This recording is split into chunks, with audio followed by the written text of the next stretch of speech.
Has the tech industry made a colossal miscalculation by trying to appease a president who, for years, has been their fiercest critic? The relationship between Donald Trump and the giants of big tech is a story of complex alliances, strategic maneuvers, and the ever-present struggle for power and influence in the digital age. It's a narrative that's been unfolding behind closed doors and in the halls of power, with potentially seismic consequences for how we communicate, consume information, and conduct business in the 21st century. Before we dive deeper into this intricate web, if you want to stay on top of everything happening in US politics, hit that subscribe button right now and leave a like. It really helps this channel grow and allows us to bring you these in-depth analyses. For more than a year, it's been no secret that leaders from the country's largest technology firms have been actively working to win President Trump's favor as he transitioned back into the White House. We saw this effort in full display from day one of Trump's tenure. Think about the lavish meetings at Mar-a-Lago, the substantial inauguration donations, and the public appearances of prominent CEOs. Figures like Elon Musk, the visionary behind Tesla and SpaceX, and Mark Zuckerberg, the architect of Facebook, were among those who reportedly engaged in these overtures. The message seemed clear: big tech wanted to be on the right side of the new administration, to ensure their interests were protected and their businesses could continue to thrive. This wasn't just a casual handshake or a polite introduction. These were deliberate, strategic moves. The tech titans were essentially placing their bets, hoping that by demonstrating loyalty and financial support, they could build bridges, gain access, and perhaps even shape policy in their favor.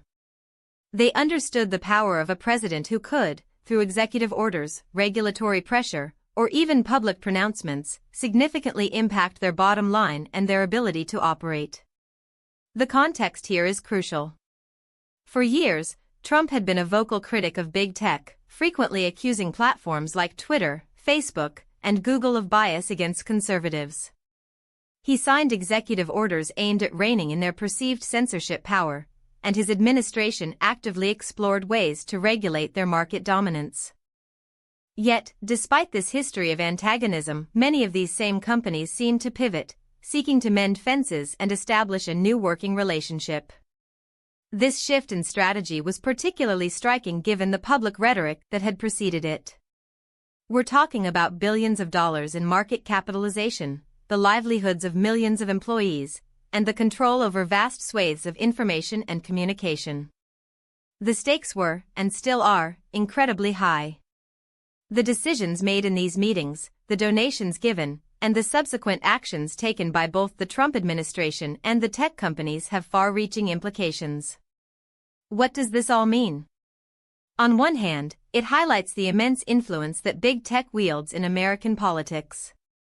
These companies possess not only significant financial resources but also control over platforms that shape public discourse.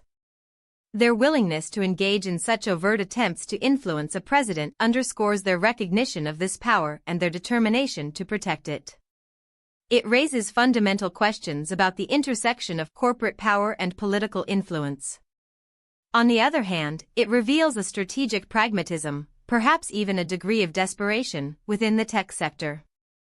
Faced with potential regulatory crackdowns and a president who had the power to make their lives very difficult, many tech leaders opted for engagement rather than outright confrontation. They likely calculated that a more collaborative approach, even with a leader they might not personally agree with, was the best way to navigate a politically charged environment. Who is affected? The answer is virtually everyone. Consumers who rely on these platforms for news, communication, and entertainment are impacted by the decisions made. Small businesses that depend on tech services for their operations are affected.